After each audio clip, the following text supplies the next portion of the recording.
All right, so as I was saying, um, this is the device that Rutherford used to study the structure of the nucleus of the atom.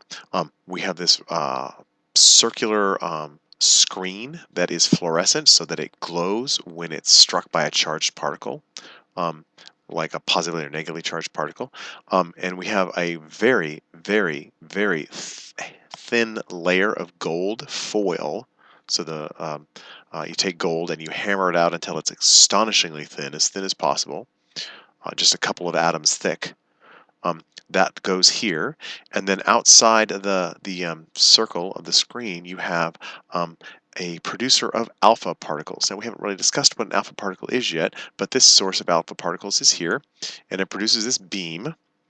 And just take my word for it, an alpha particle is a positively charged particle. So you fire this. Where'd my cursor go? There we go. You fire positively charged particles through this slit in the screen at your gold foil.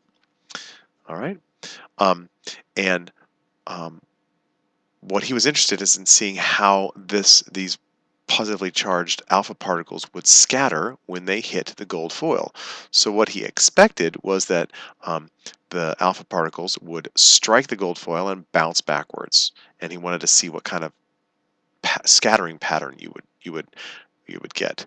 Um, Whoops. What in fact he saw instead was that most of the alpha particles passed right through the gold foil and struck the screen on the other side, but not straight through, but were deflected in a variety of different small angles.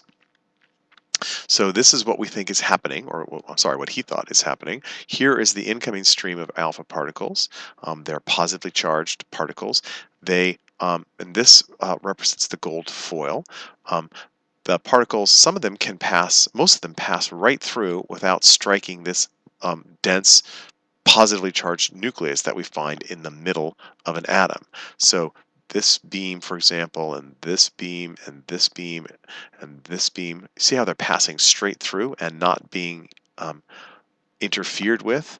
They're not bouncing off. The only ones that bounce backwards are here, here, and here, where the alpha particle actually strikes the nucleus itself. So what Rutherford concluded from this data that he generated was that that there was a large mass, well, not large, on the atomic scale, a large mass in the center of the atom that was very dense. That was where most of the mass of the atom was, and um, um, that large mass only accounted for a small portion of the volume of the atom. So here's the volume of an atom, and only in the center is there this massive nucleus. If the alpha particle strikes the nucleus by chance, it will be deflected backwards.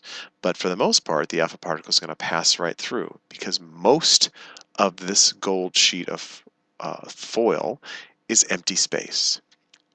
Which is represented by the yellow-colored sections here. All right. So his conclusion was that there was a nucleus in the middle of an atom where most of the mass of the atom exists, and that the rest of the atom is pretty much empty space. Okay, let's talk just a little bit about mass in these last couple of slides. The mass of a proton and the mass of a neutron are exactly the same. We define them as one atomic mass unit. So one proton weighs 1 AMU, and one neutron weighs 1 AMU. The electron, on the other hand, the negatively charged subatomic particle, weighs almost nothing relatively. It weighs 1/1840th of the mass of a proton or a neutron. So, in other words, the mass of the electrons is basically negligible. It doesn't, the electrons don't really contribute anything to the mass of the atom. So now we can ask questions like, how much does an atom of helium weigh? Well, we know helium. Helium, if you looked on the periodic table, which we haven't done a lot of yet, I understand. If you look on the periodic table, you find helium in the upper right. It has 2 protons, and it has 2 neutrons, and it has 2 electrons. All right? So if we want to find the mass of that, well, we add up 2 AMUs for the protons, 2 AMUs for the neutrons, and nothing for the electrons because they're so very, very tiny. So the mass of a helium atom is 4 AMU. Here's a couple of other examples. What about the mass of nitrogen? All right, think about that for a sec. If you have a periodic table with you, you can look.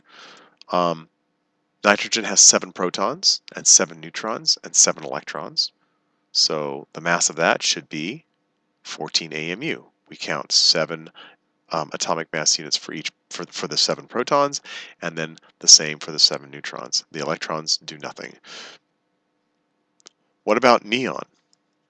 Well, neon is the atomic number is 10. It has 10 protons, and it has 10 neutrons, which means its atomic mass is 20. 10 plus 10 is 20. The electrons don't contribute anything. How about lithium? It's 3 protons and 3 neutrons. So it should be 6 AMU. But if you look at the periodic table, at the bottom of the square for each element, there is a number. And that number is usually a decimal. And in this example for lithium, it's 6.94 AMU. Well, the periodic table tells us lithium weighs 6.94 AMU, but when we add it up this way, we come up with 6. What are we doing wrong? Well, let me tell you what we're doing wrong, and then that'll help us transition to the next lecture that we'll have in a couple days about atomic mass. And the short answer is isotopes. There are different different flavors of lithium. One has 3 protons and 3 neutrons, but another one has 3 protons and 4 neutrons. And actually, that particular isotope is much more common. We're going to learn all about that in the next video lecture. Thank you.